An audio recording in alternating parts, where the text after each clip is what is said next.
Bakx-Friesen with Investor Smarts.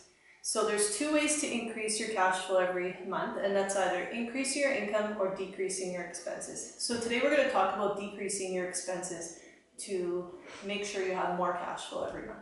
So the first thing that you want to look at is your hard costs. All the different costs that come up every month. So it might be your hydro, your mortgage, your property taxes, your insurance, those kinds of things.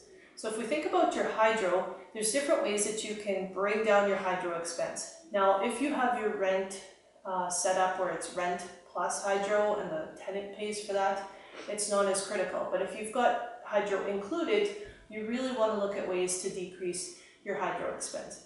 The first one might be insulating your attic. That's one of the big ones. So make sure that you're crawling into the attic and making sure that you have enough insulation, and if not, that might be the first thing that you want to do.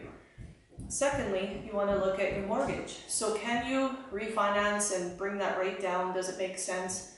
Do you want to look at increasing and extending your amortization, making the loan over a longer number of years to bring down that rent payment?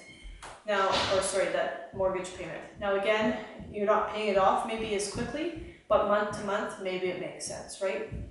The third thing would be taxes. So maybe you need to look at reassessing your property, having the assessment branch come down a rep and making sure that the amount makes sense that you're paying. So if your property is assessed too high and property values have stagnated, maybe you need to look at that and you can actually bring down that amount. Again, also your insurance. So have somebody come down, a rep come down, look over your property, and maybe they can suggest ways to bring down your insurance that you pay every month. The second thing that you want to do after looking at all those hard costs is to think about what you can service. So maybe the hot water tank needs to be serviced, maybe it's really old and it could be replaced. Same thing with the furnace. So look at different parts of your property and maybe you can service or replace different things to save money again. Another thing would be low flow toilets, right?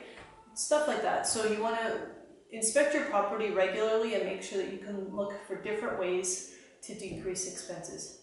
So thanks for hanging out with me today and talking about rental properties and how to decrease those expenses and increase your cash flow.